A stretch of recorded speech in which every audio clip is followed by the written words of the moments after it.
That's been cleared of infestation. We now have the ability to take out the lurking Gorgons. Let's do it. Bartoth is the single most dangerous enemy in the game. I'm not excited to be fighting it then. I mean, maybe I'm excited to fight it anyway. Bring it on. Anyone else ready to set up camp? Eloise, pick a spot. That clearing looks lovely in the twilight. Wait! Patricia! You don't have a voice yet, do you? You've never said a line in game yet. Patricia, what voice would you like?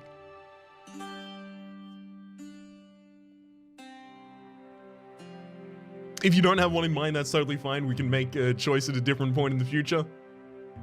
Don't mean to put immediate pressure that ends up with the problem of forgetting every possibility. I'm gonna do a neutral one for a little bit here. Huh. Hello there.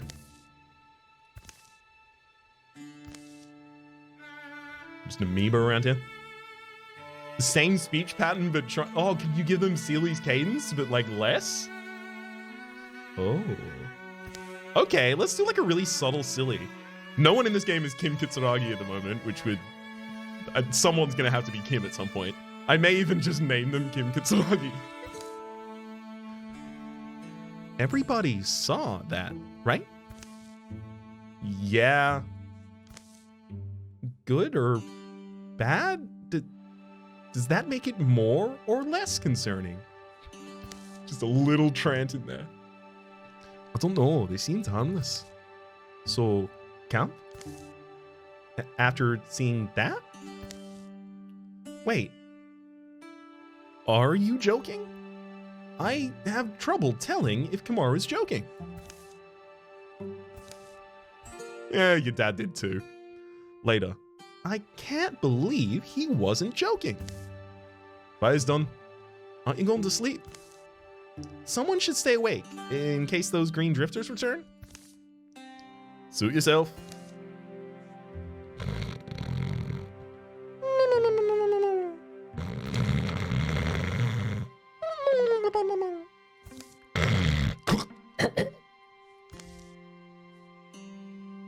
It was not a coughing, joking sound. It was supposed to be snark. What's snark? What's snark?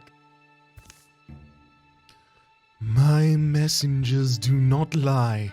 Mortals sleep within my wood. Is that bad? There is no good or bad, only law. And law states that a mortal who sleeps in this place shall bear my mark. As they sleep within my realm, I may sleep within theirs. I knew something was off. I knew it. And... transformation, I won't flinch. Now hang on, I'm not the one who's sleeping. Transformation for Kimaru, or you're not marking anyone. We're definitely taking a transformation. Patricia won't flinch. Immediate flinch. Is that... Am I marked? Am I marked? Slightly higher. That's not so bad. There is no good or bad, just law. The next morning. And then I got marked by the spirit. So I believe you have something to say to me? Come on. Okay, fine. Your hair looks good. Happy now?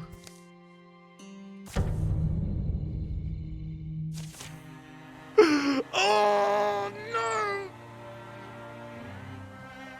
Bartoth immediately spawns. Smoke leaks off its pelt as it charges, banging the ground with its weird stone staff. We immediately see a true Gorgon, a Bartoth, a Bogmore in the back line. A water spirit's running away from me. I want that, but I'm not getting that. Are you kidding me? I'm gonna die. That Bartoth needs Delishon. All right, Patricia, what happened here? Sylvan! You're Sylvan? You're spirit marked. Marked with green after sleeping in the spirit's clearing. Your tenacity is slightly lower. Your retirement age is slightly higher. That is going to progress. That's how that do. You're Sylvan. You've got a Rudy Tooty point and shooty, a skinning knife, otherworldly Ica. Not much is known about the origin of this toxic Ica, only that it is toxic. The Ica, that is. Toxic Ica. From another world, probably.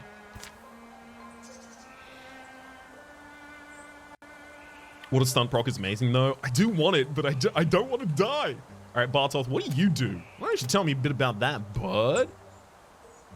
Thundering Blood, 5 to 7 magic damage. As a swift action, they interfuse with a row, raccoon, or rager, making them explode when they're near it. Oh, well, that's not going to be a problem. Exhale, 3 to 5 magic damage, 6 range, and it crushes scenery it goes through. Bogmore, I can sustain a hit to. Gorgon, I can sustain a hit to, depending on who sustains it. Bartoth has full movement, so they actually have the ability to get here already.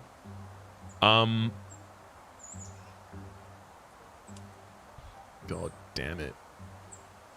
Eloise, let's have a look at your gear. Your Salvager has 3 shreds. That would actually take off all of the armor from Bartoth. The only problem is flanking, right? How am I gonna, like, is Patricia gonna go out here on a lone mission with a Bogmore and a Gorgon available in order to get a flanking shot on Bartoth? Like, really? Doesn't seem like a good idea. Kimaru. I mean, I wish I had a Mystic in this fight, I'll tell you that much. Stone, Dead Tree. There's another Dead Tree. Wait, that's the same Dead Tree. Honestly, just like the Discus and Dead Tree would have been good enough.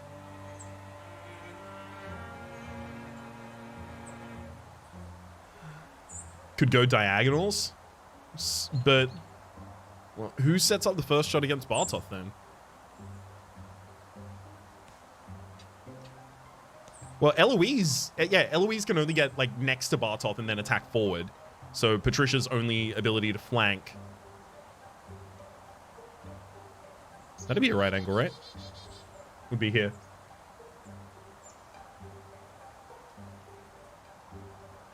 Does Mark give any bonuses or debuffs to Patricia? It appears so far it's given +5 to retirement age and -5 to tenacity. Don't know anything else. I imagine it'll be something that progresses. We have a lot of people with, you know, something that's occurred to them that has changed them in some fundamental way that...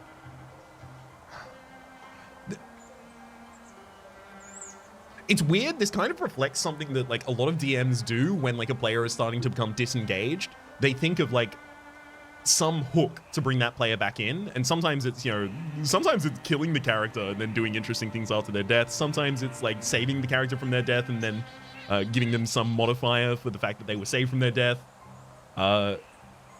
Some of the most interesting ones are like designing something that you expect one player to want to interact with that fundamentally changes them. I had a character that was all about wild magic surges, casting random magic, had the wonder, that kind of stuff. And there was a pool that that people were wandering into and then coming out as completely different creatures. So of course Leolof looked at that and went, yes, dove immediately in and became a half-orc. A half-orc bard. Uh-oh. But of course, that event was made with the idea in mind that that's exactly what Leolof would do. Immediately jump in and randomize everything, of course. Anyway, returning back to the game for a second here. Eloise definitely needs to make the first attack if I'm going to be able to take down the Geist this round. The Bartoth this round, right? Eloise has to make the first attack. It needs to do its shred. Then Kimaru needs to land a shot as well. Got 5 damage. Let's have Eloise take her hit, because she's always doing that hit. Well, she's always doing that if I can guarantee that I kill Bartoth afterwards, which I can't. Right? So, wait, hang on. Yours is strike. Strike for 7, 3 shreds. So, let's live in the world where we assume everything will hit. We have to live in that world for the moment. We'll do that afterwards. I don't see the problem. Becoming a half-orc is cool. It fundamentally changed my stats. Which I needed. Anyway, the campaign ended shortly after as well. Yeah, Kimaru does have a torch in their other hand, I think. Swap weapon. Has the ability to use the torch to... Oh, it's not even showing the action. Why is it not showing the light fire action? Anyway, I don't think Ember Arrows is something I want to do this turn. You can kill if everything hits. Yeah, that's the... So, Eloise, 7 damage, 3 shred. So the shred occurs at the same time as the damage. So 3 of that damage is blocked, if I understand correctly.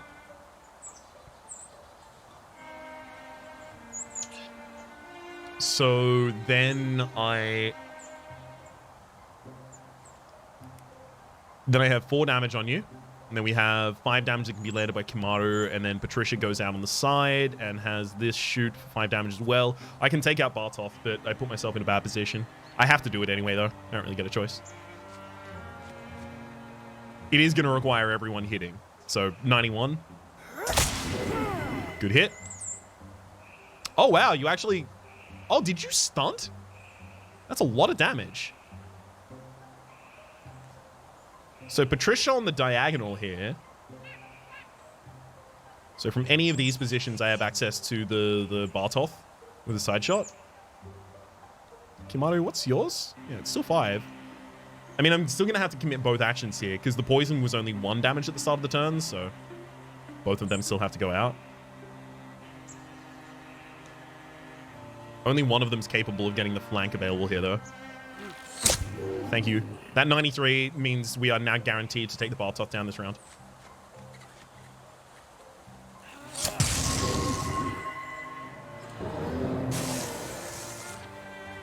Oh, nice.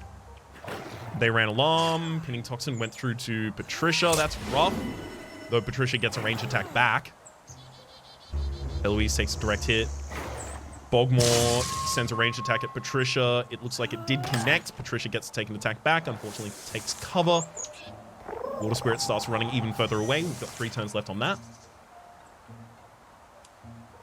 That Gorgon in the corner is going to be a problem. Although it's also going to have difficulty hitting me. I don't want to kill the rocks myself, so like this is probably my shot with Patricia here.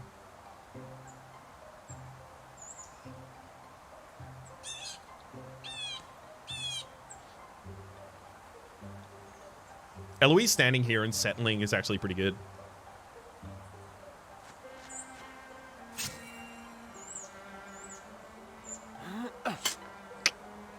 Oh, the Gorgon lives for another round now.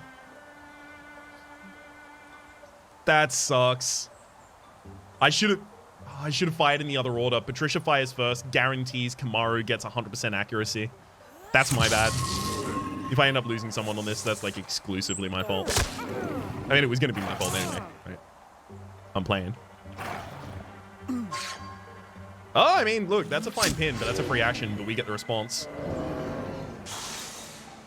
Gorgon tile under Eloise. She starts her turn there, but she can move 1 space forward, take the kill on the Bogmore. What's Patricia's off weapon? I think Patricia's off weapon right now is still the skinning knife. Let me check. Yeah, skinning knife. The offhand item, if that's what you're wondering, is about the otherworldly Ichor. Not much is known about it. Only that it's toxic. Oh, I should have named it otherworldly toxic Ichor. Otherwise, toxic and Ichor being repeated in there doesn't ring as well as a joke. Oh well.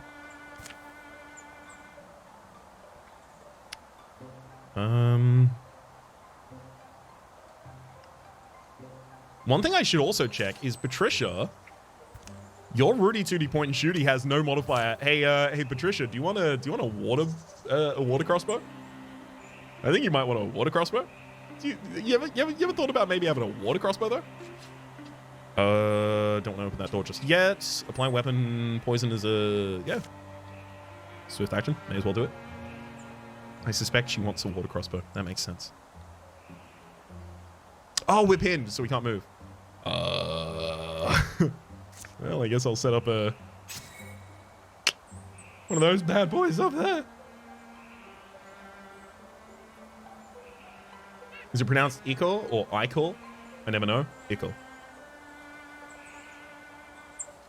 Well, I mean, in my dialects and the way I speak, there's no universal truth of how it is pronounced there.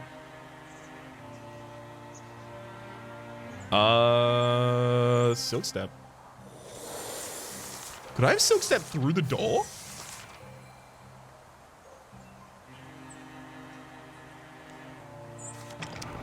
Why did I open the door with you? Wait, no, you're fine to open the door.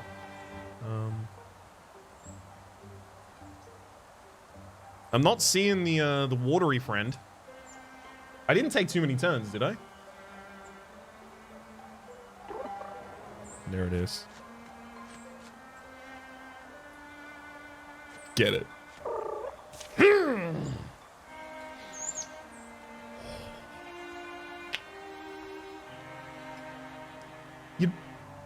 You'd prefer it to be left alone, wouldn't you? Replace the tier 3 crossbow with a tier 3 water crossbow. Water crossbow. This is the Stormroot Striker. A mythic crossbow imbued with a quick surging spirit of water. The stunt effect refunds an action.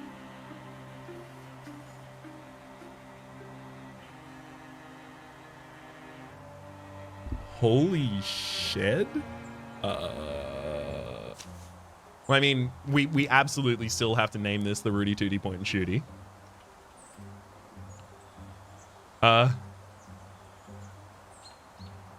Wait.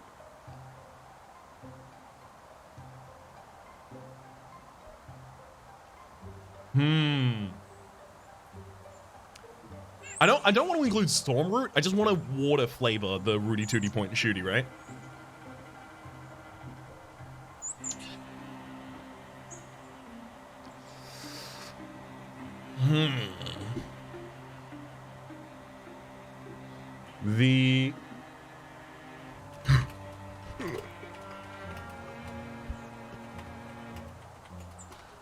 The wet Rudy Tooty Point and Shooty.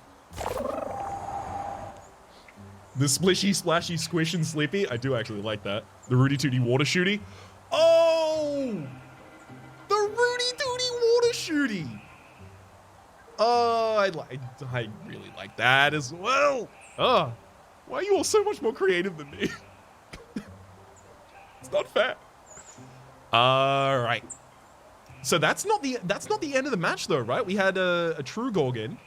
We had 2 rows. There's an invisible row out on the map, I think, somewhere, maybe up here. There should be 2 raccoons. Only the actually creative speak up in aggregate, so you'll always lose. Yeah. Honestly, I play it up for a joke. I would much rather not be the most creative person in the room because that bodes poorly. You can change it, right? The name? Yeah, I could change the name at any point. Unlikely to go back and do it, to be honest, though.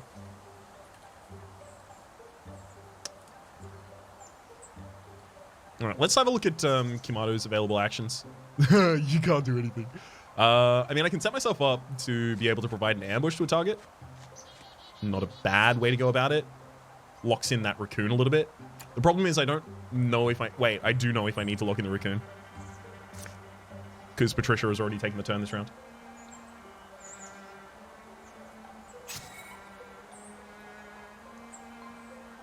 The Geist doesn't have range attack, so Eloise can go here and then set up Sentinel. Got him. Yeah, there's the raccoon. I knew it was somewhere. I mean, like, I can kill it pretty easily. What's on your... Oh, right, that's on your other hand. Yeah, 81.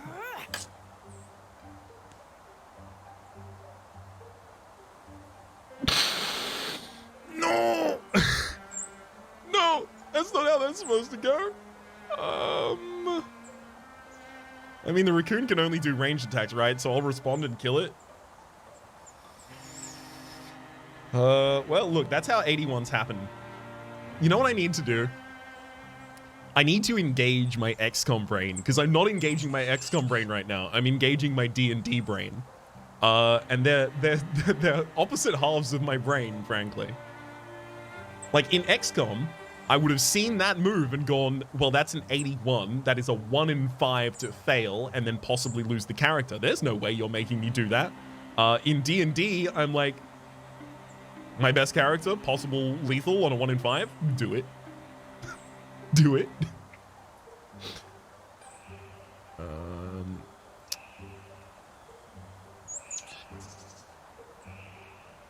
Move out here and take a direct shot, but not going to be able to do it from a flank.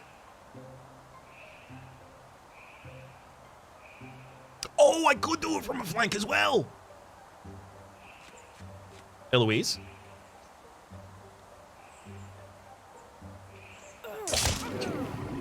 Damage. Kimaru. Swap your weapon. Do a skinning knife. You are so absurd. 1 damage short. All right. Ranged attack back. Missed him. Oh! Kimaru! Oh boy, oh buddy, oh guy, bud, pal, dude, guy, oof. You feeling worse for wear, bud? Eloise needs to protect Kimaru. There's no way around that.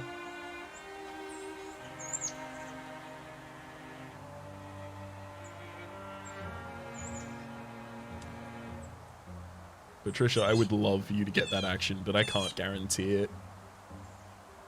What am I running away, putting myself behind cover, taking a shot against the Geist, using my turn to shore these up, moving up Kimaru, setting up an ambush on the Raccoon? Yeah, exactly all of those in exactly that order.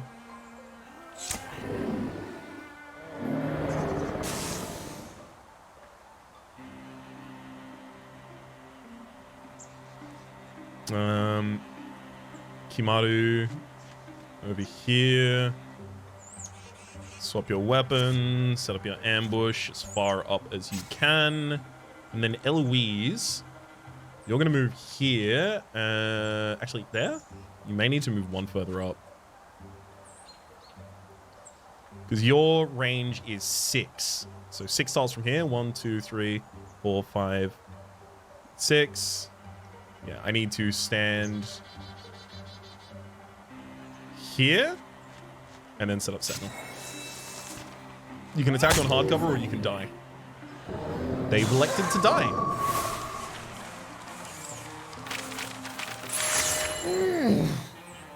Well, do I care about Kimaru anymore? Not really. Kimaru's grown stronger. They're now a Bronzehorn Hunter. You've access to Quelling Moss. It's a passive active. Coats your weapons in Quelling Moss. His physical attacks apply Poison 1. As an action, he can toss a flask of Burning Moss that applies Poison 1 to all units in an area. So, just to be clear, this is the stat increased by the thing afterwards, right? Rather than it's about to get increased by the number afterwards. Like, is my number now for health 8.9 or 9.9? It's late, but it's been kicking around my head and needed out, says No Docs. The better, wetter wrecker. Not bad. The only failing is the style guide of Silly's naming of things requires them to be really long. I suspect you're already seeing the increase. I suspect so as well, but I've seen enough games do it each different way that I start to get nervous. Kimaru's so far in the back. Like, the only things that matter here are archery and Quelling Moss, but Kimaru's not really like archer. Like, Patricia is what Kimaru wants to become. Patricia would happily take archery too. Oh, immediately. Is there a third level? Would I be able to get archery 3? And then that's, you know, if anyone fires a ranged shot within a 5-mile radius, you immediately burrow a bullet into their skull. No, there's only a second level. Okay, I get Quelling Moss. Stunt chance on the Sunseeker Brooch. It's a brooch, sorry. Put that on Patricia. More stunt chance means more likelihood of taking an extra action with the Rudy Tooty Point Weddy. But he can counter also? He can counter also, but I don't use him like that because he doesn't really stay up close with allies, and he doesn't usually... he's a long-range character, right? He's usually my sniper in the backline. So he typically doesn't benefit from it. It won't be the last battle, but in my eyes, it was a good one. We should name this place. You mean Tumbleaway Altar? Well, sure, that's the overall place, but I was thinking a specific clearing or a cliff. Do you think they have names? Being in the presence of a named place has a certain beauty. Anyway, a little commemoration never went amiss. The top of the nearby mound of stone seemed to fit Eloise's vision. Perfect. Rarely does your heart confirm something so decisively. Battle Bond Peak. Sounds like a place anyone would be proud to stand. You have an official process for this? One makes one's own. The place will know. Eloise lit a tiny fire on the crag as the sun stretched out, building small piles and saying a few words. Kimaru wondered if she just enjoyed the motions of a ritual a little too much. No, Eloise is deeply, deeply, deeply spiritual. Right? Well, I say deeply, deeply, deeply. Eloise is like a weird, like surface level kind of spiritual character in the like. She's not like pulling and tugging at the thread, the like divine threads of the world or any of that kind of thing, but instead has a general openness and awareness to the intangible and the esoteric. But when she came back down, something did feel different. The company took a moment to regard Battlebond Peak on their way out, then continued on, hiding small smiles from Eloise. Raccoon's got extra damage now. Of course it does. Of course it does. Tumbleaway Altar, Donewell Stealth, so we can just secure the Tumbleaway Altar, find an item. I don't know if I'm ever going to choose the non-find an item option there, which feels like, you know, it feels like it wouldn't be an available option if there wasn't a reason to take that option, but I really don't want to. Calamity! Your enemies advance their plans over time. Do I care about 2 rages? No. Do I care about extra health on Morthagi? No. Do I care about extra health on the Sommelier then? No. Dralvin getting an extra card in their deck. You'd cancel double Rager? So the big reason that I would want to cancel double Rager is because the rest of this campaign is against Gorgons, and there are a fair few cards that I already have that are buffing Rages. Well, fair few. One card that I have that's buffing Rages. Ah, because of the Bartoth. Right. So giving more Rages on the field for the Bartoth to be able to take control of and then explode effectively as mines is not grand. I could see that.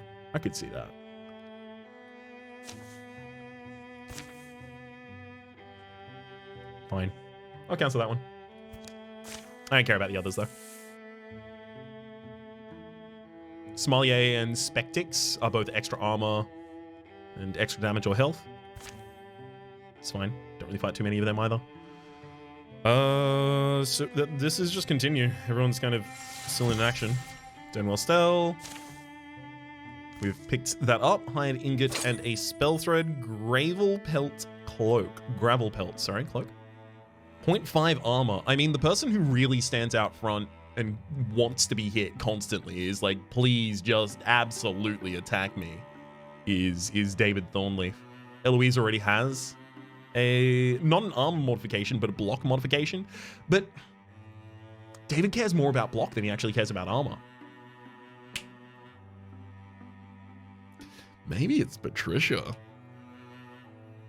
Does 2.9 armor round up to 3 in battle? Because if it does, like, Patricia is going to want to be up in the middle of things. I would happily give Patricia the enter the Grey Plane after you kill an enemy. No, there's no rounding? That'll happen. How does this bad boy have 7 armor? He's just so big. He's so big and healthy. Patricia does want to be near allies more, but like 0.5 armor, because there's no rounding for the sake of that, it means that I would have to get another armor item before it's actually really increasing anything. And that's 2 investments where I may end up getting a different cloak I want to put on Patricia instead. God. This might sit on Kyle. Kyle gets a 5th point of armor from this. Goes from 4.8 to 5.3. Makes them a much more aggressive backline maneuverer. Maneuver. Okay, Denwell Stell. This group is gonna take their time to go out that way.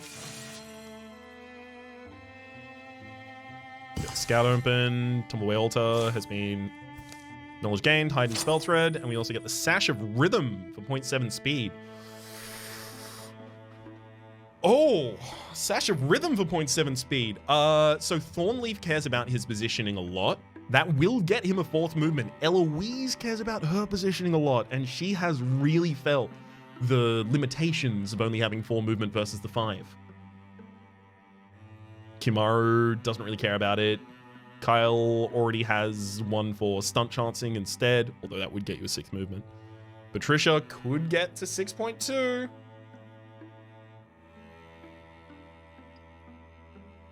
It's got to be Eloise or David here.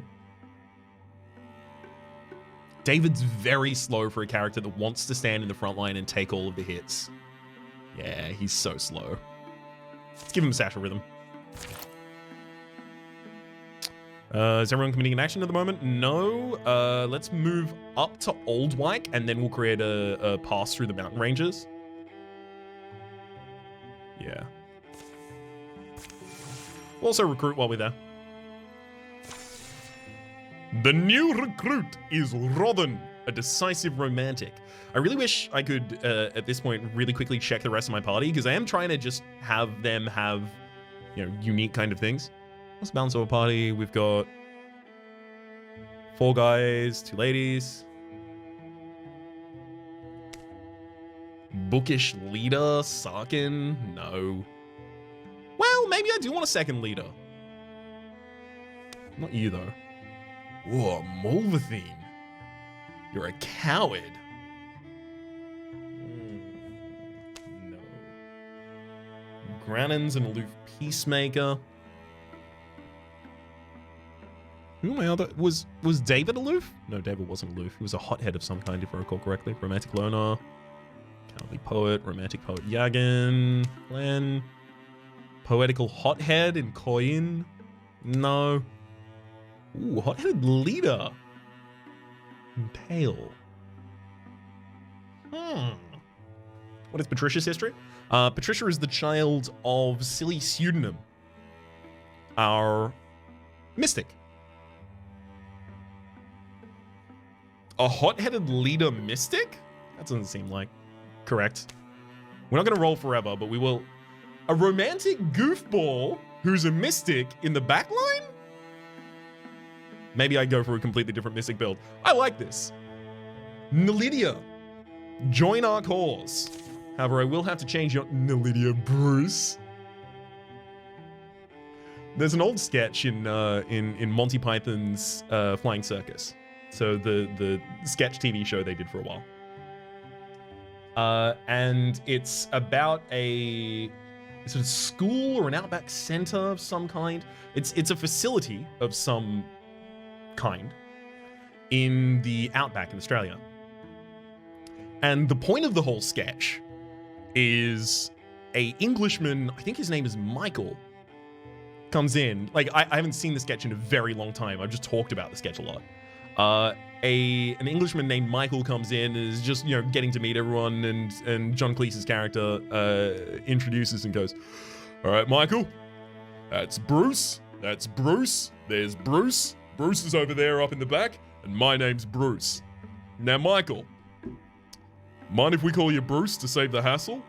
And for that reason, I'm literally just going to keep Bruce as her last name. Literally just because that is that is one of the sketches that my father and I actually talk about like a lot. That is like an in-joke between the two of us.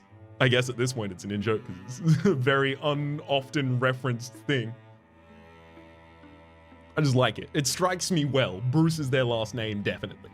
It can't be their first name, though, because their first name...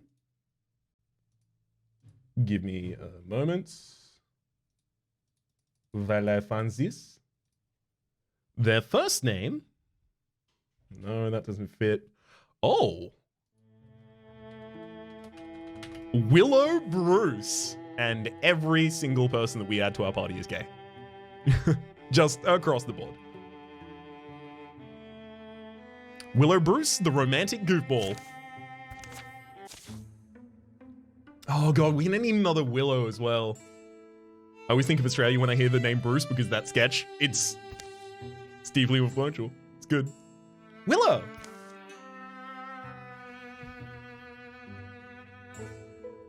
Willow, you let the bread in again. The whole batch is charcoal now.